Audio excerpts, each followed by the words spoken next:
Hello and welcome to Views on News. I am Jawad. Tehami. Israeli aggression against the innocent people in Gaza continues unabated.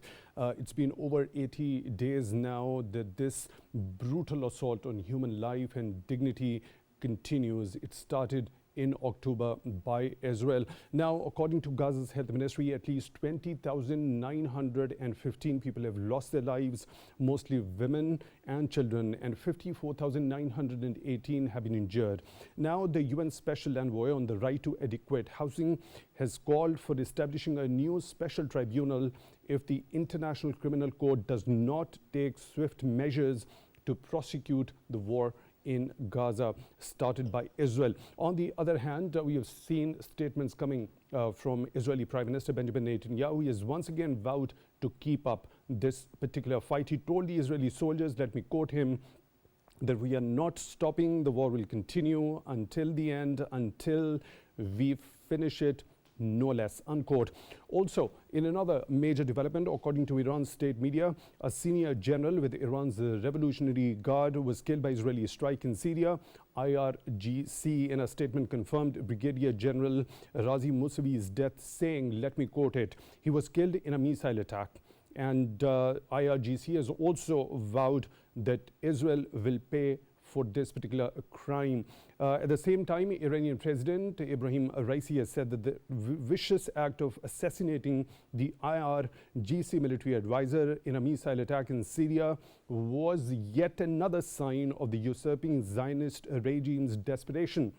Iran's foreign ministry spokesman Nasir Kanani has emphasized, let me quote him, Iran reserves the right to adopt necessary strategies and give a response to the move in due time and place. Now, this particular assassination of a top Iranian general coincides with the worsening situation in the Gaza because of the Israel indiscriminate bombardment, relentless bombardment, and violation of international law, despite the repeated calls by the world to end this brutality. And also, it coincides with the 4th anniversary of the assassination of Iranian Commander General Qasem Soleimani's assassination in a US drone strike in Iraq in 2020. We'll be taking up these two important developments, the worsening situation in Gaza as well as this particular killing of a top Iranian commander in an Israeli strike. For discussion in today's show, for that we are honored to have been joined in the studio by Air Vice Marshal retired Ijaz Malik, Senior Analyst. Mr. Malik, thank you very much for taking time out for Views on News tonight. We really appreciate that. And also on Skype, we are honored to have been joined by Dr. Jamil Khan. He's a former ambassador. Dr. Khan, thank you very much for your time, also for being with us on the show tonight. We really appreciate that.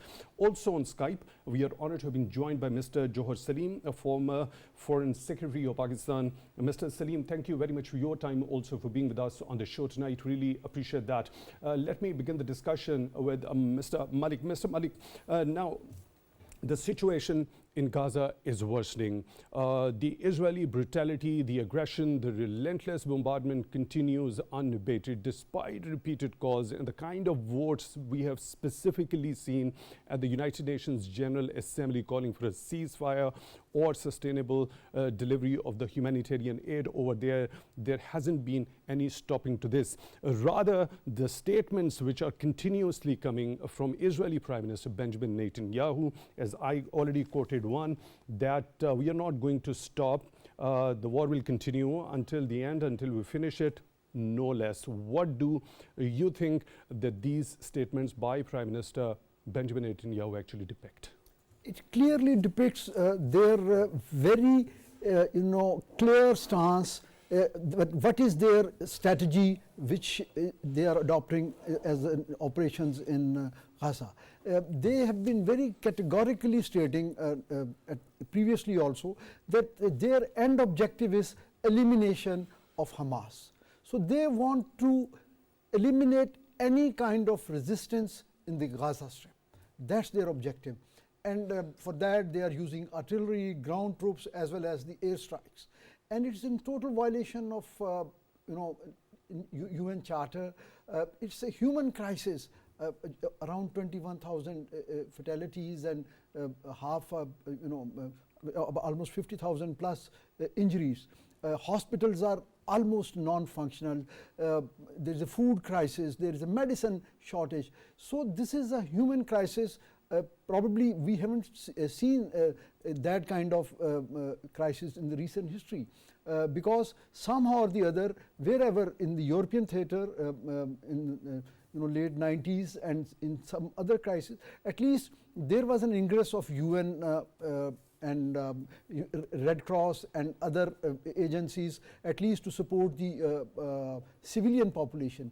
But in this particular case, it is a total denial of such opportunities, and unfortunately they are being supported by America, obviously, and the Zionist lobbies all over the world. So that is why it's going on unabated, because there is no challenge per se which can threaten them to review their strategy. Okay, let me take this particular point, that the kind of reason that they had made for this particular aggression they've unleashed against the innocent people in Gaza.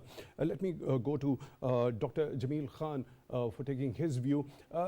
Do you think, Dr. Jamil Khan, that these statements coming from Israeli Prime Minister actually depict that whatever the objectives Israeli authorities at that particular time, as they started their war against the people in Gaza, they haven't been able to achieve those objectives so far, whether it was a pretext of eliminating a certain specific resistance group over there? Oh, that's right. They are getting a little more resistance. And Prime Minister Netanyahu, it's not the first time. I think it's more than half a dozen times he has repeated almost the same thing in different wordings and different ways. And the basic idea which he had presented, Netanyahu, right at the very start of this attacks on the group of people, I wouldn't call it even war. War is between the countries. War is between the powers which could have some kind of a balance, but there is no balance of it. On one side, there are 250 tanks, and there are more than 200 aircrafts, and then spotted by the warships in the sea. So from the skies, from the land incursion, and from the seas, all the kind of bombardments that the world had never witnessed in such short span of time. So the elimination of Hamas, it's hardly elimination of Hamas. They're getting still the resistance, and 147 soldiers, Israeli soldiers, have been killed by the Hamas, this small little group. And then there's a question.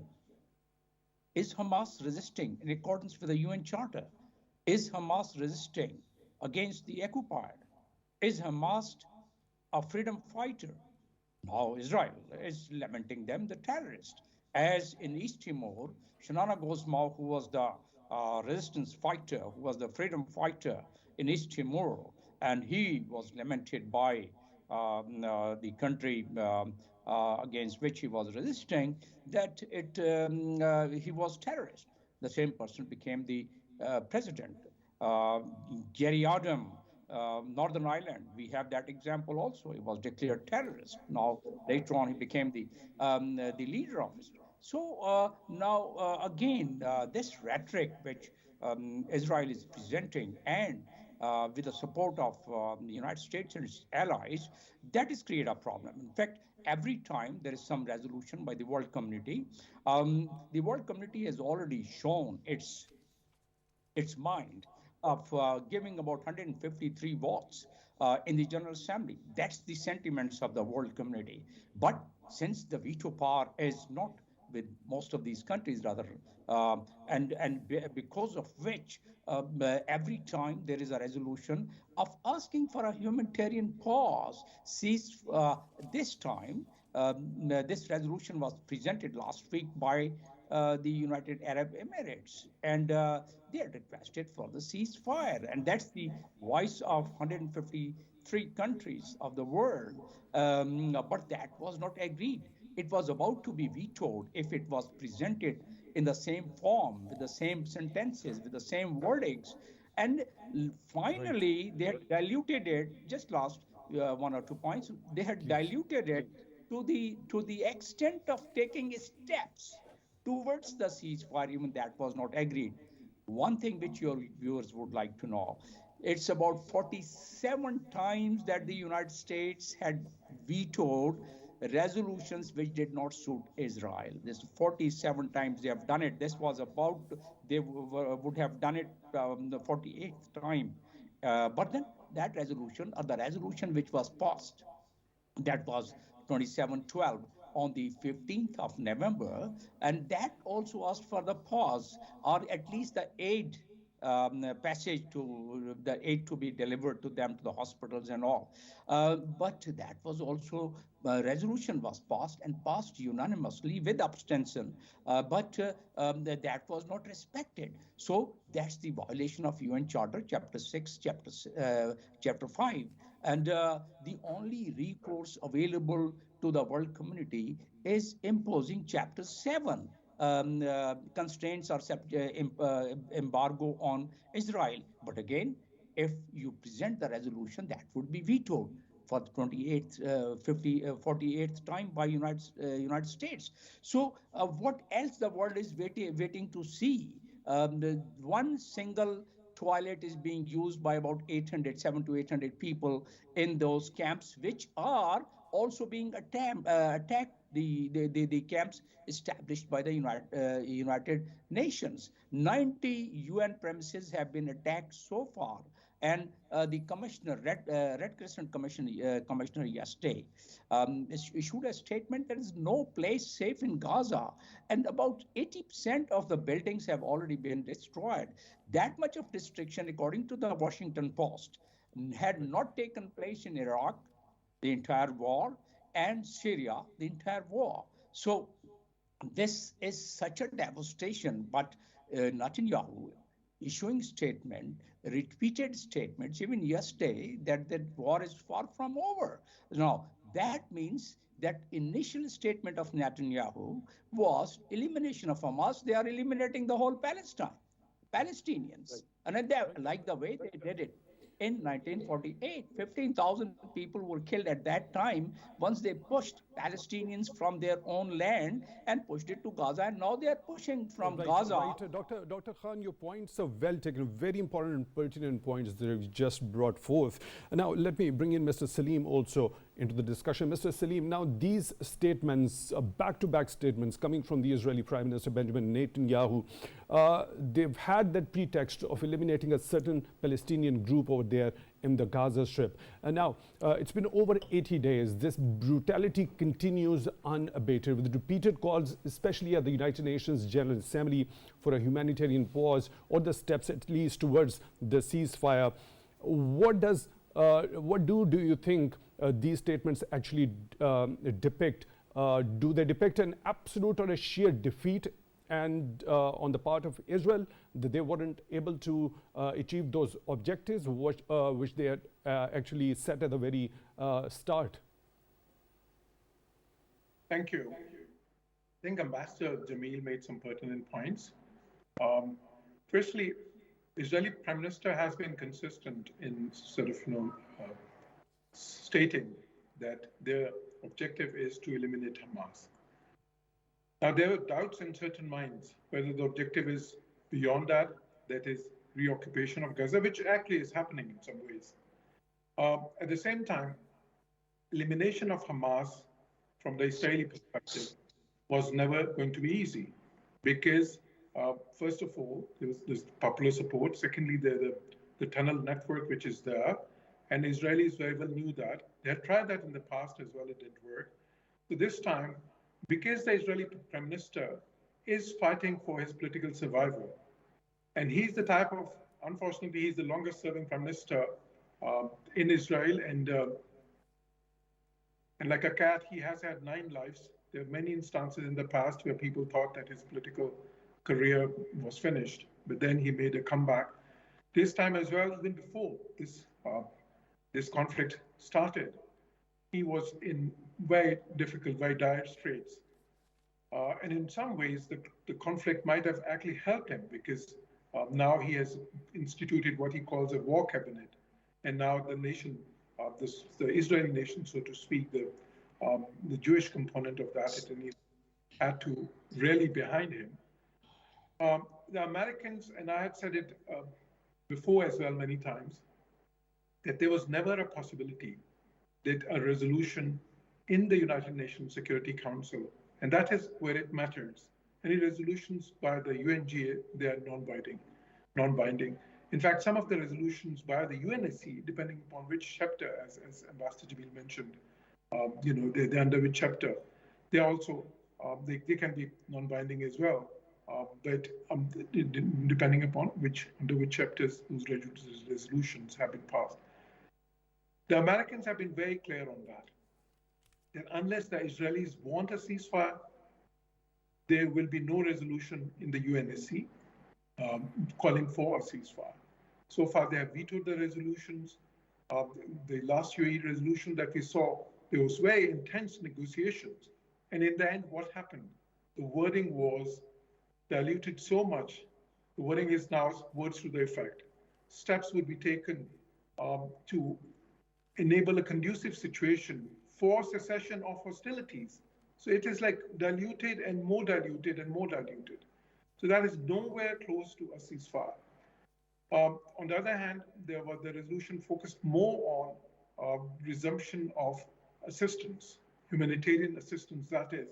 But even that is not easy based on the realities there.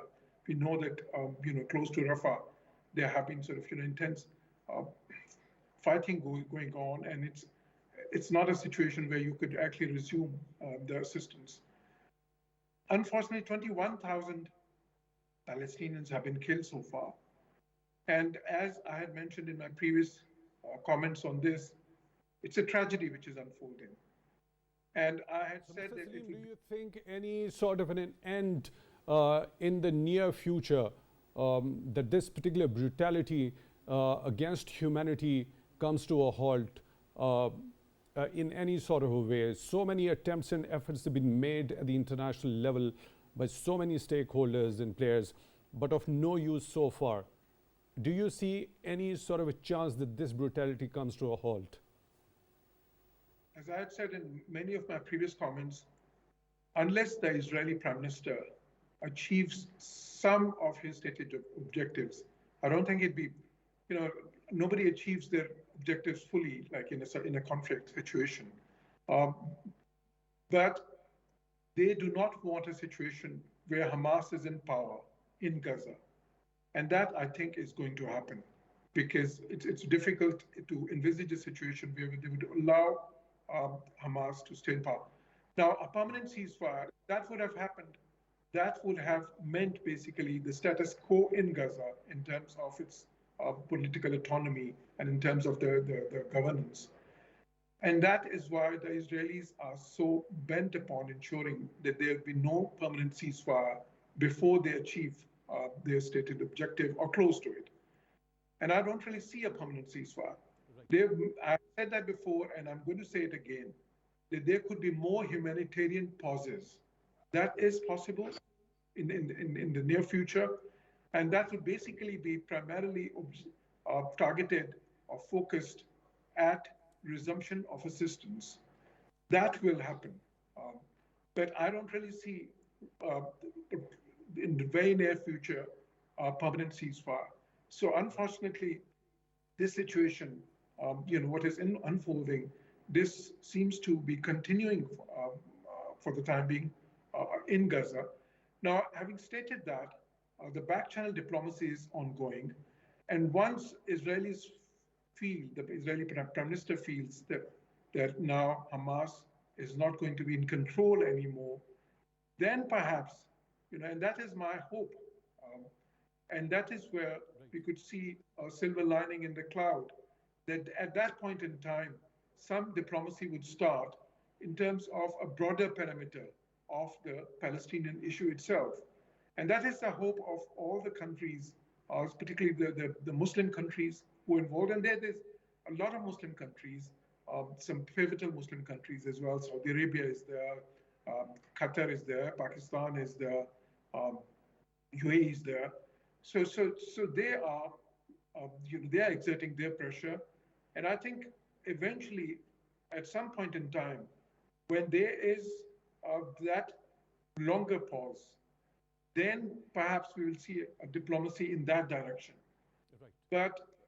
But before that, we will only see humanitarian pauses and resumption of assistance at best. Mr. Saleem, please stay with us. Mr. Malik, now where do you see the United Nations as the largest global body, the consortium of the countries standing at this point in time? We've seen when there was a statement by the United Nations Secretary General himself regarding the situation in Gaza, the Israeli officials came up with very strong criticism of him. And also we have seen, as Dr. Jamil Khan has mentioned, there are dozens and dozens of UN buildings and premises have been hit in these strikes by Israel. Now, do you think that Israel is also at war with the United Nations itself? I think both the worthy ambassadors, they have very significantly highlighted the exact outcome or the status of UN General Assembly in such conflicts and the role of Security Council. Security Council is what matters, and in Security Council it is the United States which is protecting which has been protecting and continue to protect Israeli's interest. So anything which comes up for discussion in the General Assembly, that's just a kind of a debating forum. It is insignificant because this is non-binding on the member states. So that really doesn't exert any pressure. I mean, this is something which they must have, in their textbook contemplations, Israel must have, war game many a time. This is not a pressure that they would even consider. And America is there to look after their interest in the Security Council. So at this stage, I don't think so in coming days any significant role being played by United Nations. So what about the role of the US? The presidential elections are pretty much around the corner. There are a lot of stakes also involved when it comes to the Biden administration also vying for getting re-elected for the next term also. Now, there were statements by President Biden as to Israel was risking the international support because of its indiscriminate bombardment on the civilians in Gaza. What that particular statement, according to you, actually depicted? Was that a sort of a pressure that US administration was trying to put on the Israeli authorities in order to reconsider what they were actually doing? Not exactly. In this kind of asymmetric conflict, it is very difficult to categorize and isolate civilian population from the guerrilla fighters or the armed resistance which is ongoing in the form of Hamas. They always, if we go by their narrative that they want to eliminate Hamas, they cannot, because as long as they have their supporters in the civilian population. So this mantra of saying that civilian population should not be targeted, there is no army fighting there. There is no Air Force contesting that airspace other than the Israeli Air Force. So it is very difficult to implement that civilians should be protected and the militants should be taken as targets. It's not practical. So I think this will continue till the time that they have in their own reckoning, as Prime Minister of Israel has what about mentioned. The public perception globally about the role of the US in particular? When we take a look at it through the vote that happened at the United Nations General Assembly, 153 member countries voting in favor of that particular resolution, with only 10 going against, including, of course, the United States itself, which had been vetoing all the resolutions for a ceasefire at the United Nations Security Council. What about the international perception about the role of the US when it comes to this particular conflict? Yes, the expectation from US being the sole superpower so far, there has always been a deficit between the expectation of the world at large and what America has been doing, after the demise of USSR. So I think America is very clear what they have to do.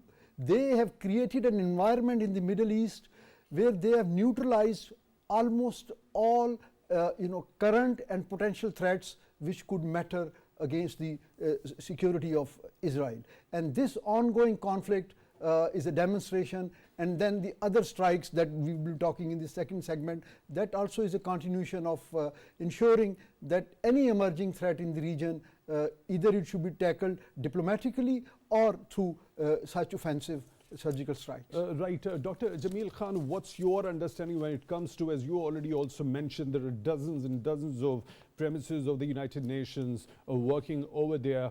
They were also hit. Now, Israeli authorities have also denied visas to the staff members of the United Nations over there.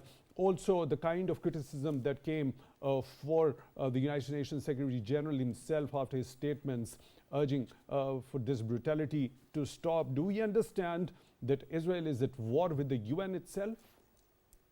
No, Israel has shown its card. Basically, anything which goes against the stated narrative of Israel, they are against that person or that organization. Now, Secretary General, what had he said earlier? He had just asked for the humanitarian pause about 20 days ago, and he used the most powerful tool which the Secretary General has.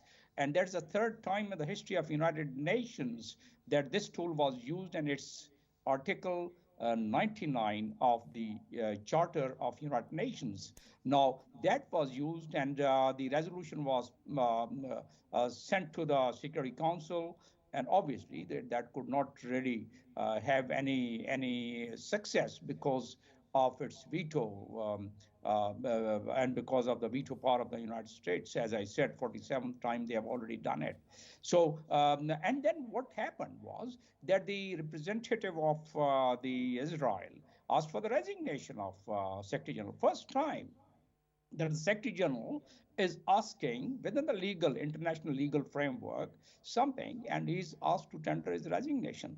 So that kind of a stubbornness, that kind of a attitude of a member state of United Nations is happening around in the eyes of, what to talk of that? Where in the world, for that prolonged time, the starvation has been used as a weapon of war. Now, starvation is being used as a weapon of war. People are being stripped. Even yesterday, they were stripped and they were paraded, which is against the international law and humanitarian law. It attracts Article 20 and Article 8 of the International Criminal Court. But who bothers? Because there are certain mechanisms. But what to talk of others? What to talk of Security Council? What to talk of UN General Assembly? How about our own platform of 57 countries, OIC? OIC, they after about 37 days had convened a session of the head of government and head of states. And what resolution they passed was nothing practical and implementable. Now, within the framework and within the charter of OIC, the very first article, it describes and illustrates the cause of Palestine, right? And support to Palestinian, but nothing happened. Now, Article 9 of the same OIC, what I'm referring to you, that was invoked after 37 days. What stops them to call for the meeting once 21,000 people have been massacred there in Palestine? Now, what stops Dr. them? Jamil Khan, what about this particular statement when you talk about the UN Special Envoy on the right to adequate housing?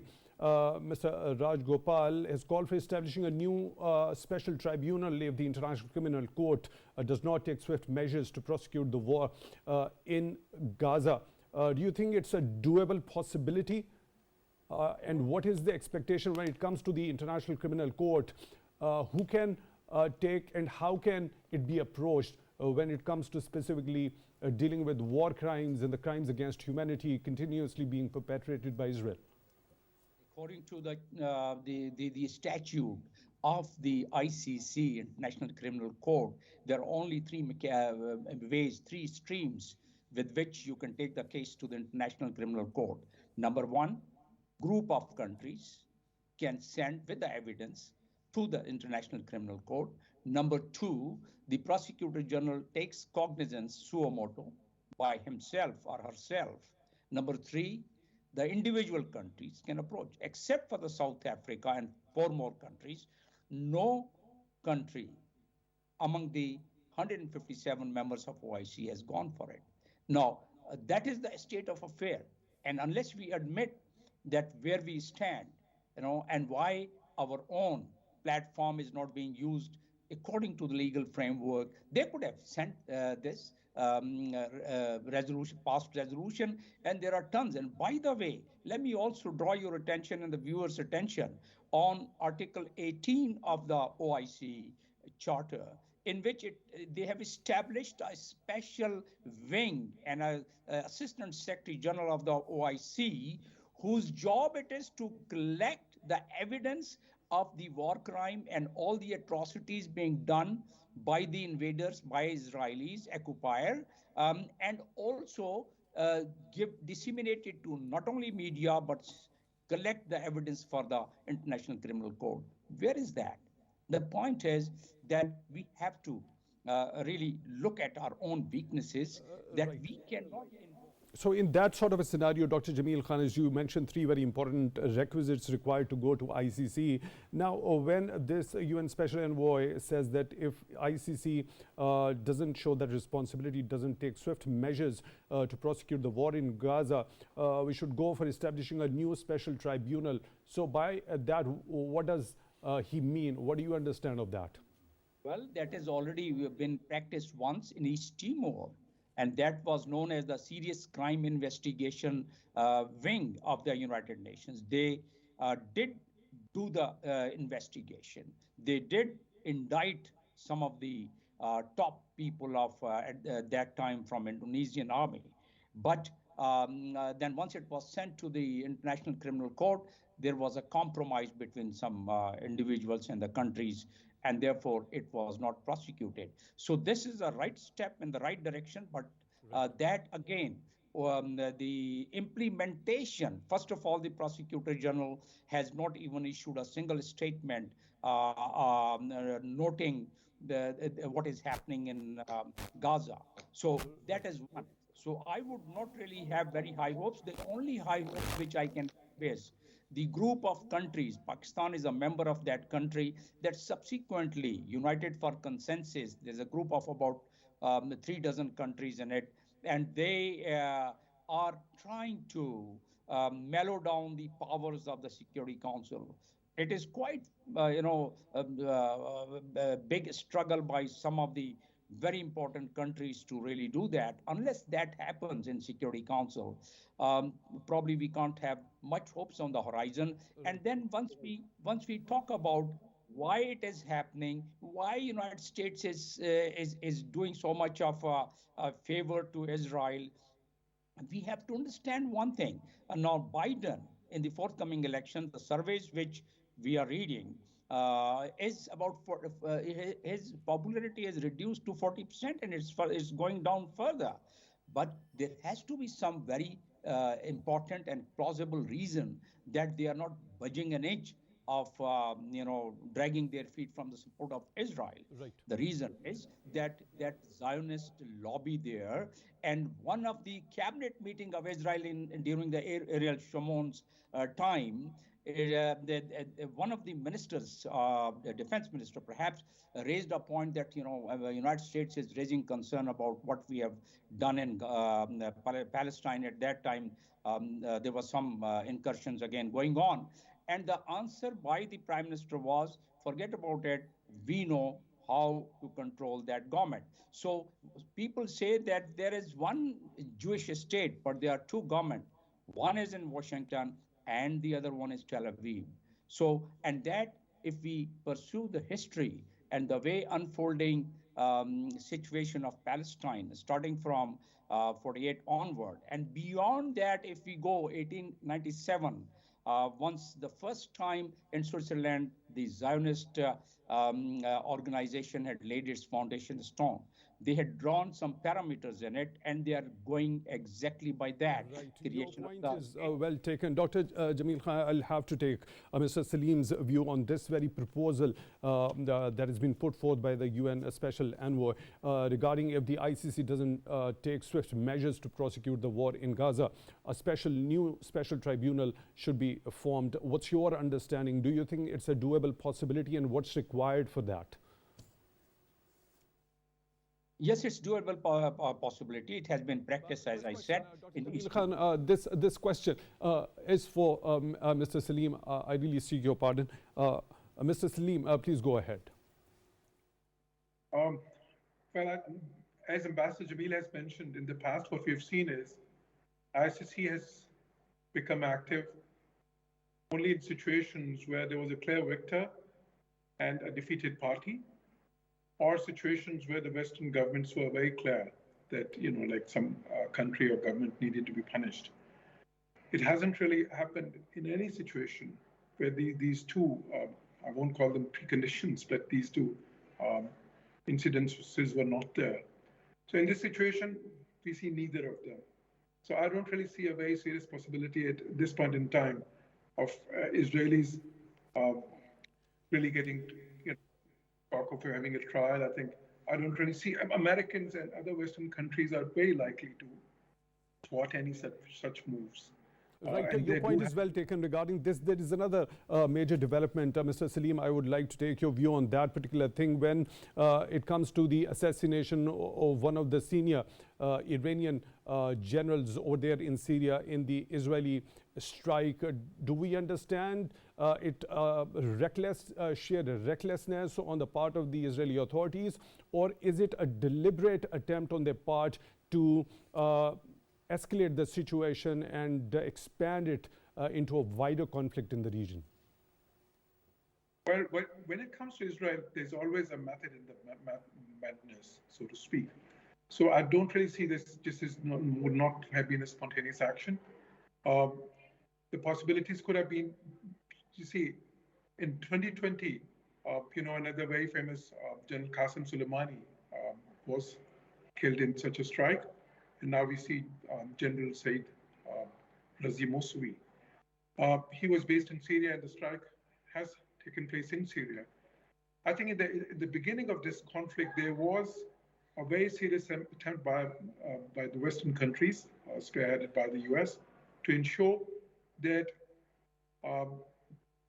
Hezbollah and other organizations like the Palestinian Authority and others, they did not join this conflict, or other powers such as Iran, for instance. And that is why they moved the US naval apparatus very close to thwart any such actions. There have been sporadic actions like the Houthis or others as well, but there has been no consistent or unified action from any of those organizations. And because of that, the conflict has not really spread. Now, the Israelis, if they have done that, there could be two or three possibilities. One possibility could be that because we know that Hamas, at least the Israelis say that, and there's a lot of analysts who claim that Hamas is supported by the Iranians, in terms of the weapons and in terms of the monetary resources. So perhaps either the Israelis might have just wanted to warn the Iranians, or they might have, because in the coming days, we might actually just get a story that, that particular general was in some ways involved in supporting Hamas.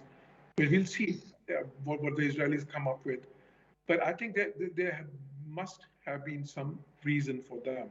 Either, like I said, a warning, or, they might have some intelligence which would have indicated to them that it would be, that they really needed to do that. Because Israelis wouldn't really just take a spontaneous action like that for nothing. That is very clear, because they would be. Right, Mr. Saleem, let me take this point quickly to Dr. Jamil Khan. Dr. Jamil Khan, unfortunately, we are short of time. Your understanding, what could be the possible response from the Iranian side? Do you see it happening inevitably? Well, when it comes to Israel, there's always a method in the madness, so to speak. So I don't really see a very serious possibility at this point in time of Israelis Quite two things very quickly. No, is the options available to Iran? Iran is showing a lot of restraint this time, and the reason has already been explained by Ambassador Saleem Jauhar. Right, because of the ships and because of the military machine which United States has really already deployed. But Iranians have cells around in the entire Gulf countries and around other countries also. If they reactivate that, they have already, what happened was, it was not actually the Iranian, but in Iraq, there were a few rockets fired on the United States base, and the United States responded from their warships just about 3 weeks ago. And in Syria, this is the third time that they have attacked the military advisors of Iran. And this journal is the highest ranking journal in last about 4 or 5 weeks, that there are about 4 to 5 attacks which has been launched by the missiles of the warship, and Israel also has done that. So it can only lead me to a conclusion that Iran, if left with no option, would invoke its option of activating its sleeper cell. And Iran is a country which cannot be, ignored. It can take very serious effect, and which means that the very conflict, well, what they are saying, the Americans, the war. I don't call it war because it's one-sided war only. So that can escalate, because Right, your point is they're well about taken, Dr. Jamil Khan, that you're of the view that if the things go like this, as they are happening already, it could go into a wider conflict. Mr. Malik, your understanding of this particular, do you think this was sheer recklessness on the part of Israeli authorities, or was it a deliberate attempt? And what sort of options do you think Iranian authorities have got at this particular point in time? It is definitely deliberate, and it has to be viewed in context of the statement of Israeli defense minister, wherein he warned Hezbollah to stay away from this conflict, because they said that we will not allow a two-front war. So by this, I think they are trying to push Iran, warn Iran, isolate Hezbollah, and because Iran has been so far very cautiously exercising restraint, and they do not want to directly get involved, probably because of their own regional compulsions. So I think this has twofold: one message to Hezbollah and other to Iran. So when we talk about Iranian authorities saying that this is going to be avenged, and particularly the Iranian president, as well as the statement coming from IRGC and also the foreign ministry, let me quote this one, that Iran reserves the right to adopt necessary strategies and give a response to the move in due time and place. Now, how do you think Iran is going to avenge it? We saw there was a retaliation when there was an assassination of General Qasem Soleimani back in 2020. I think I would tend to agree with Ambassador Jamil that they could indirectly avenge it by activating their own networking in the region, which can take care of their interest and harm Israeli interest in the region. Mr. Air Vice Marshal, retired Ijaz Malik Senior analyst, thank you very much for taking time out for Views on News tonight. Really appreciate that. On Skype, we were honored to have been joined by Mr. Jawad Saleem, former Foreign Secretary, and Dr. Jamil Khan, former Ambassador. Thank you very much, both of you gentlemen, also for being with us on the show tonight. Really appreciate that. With that, we come to the end of today's episode. Till the next one, take good care of yourselves.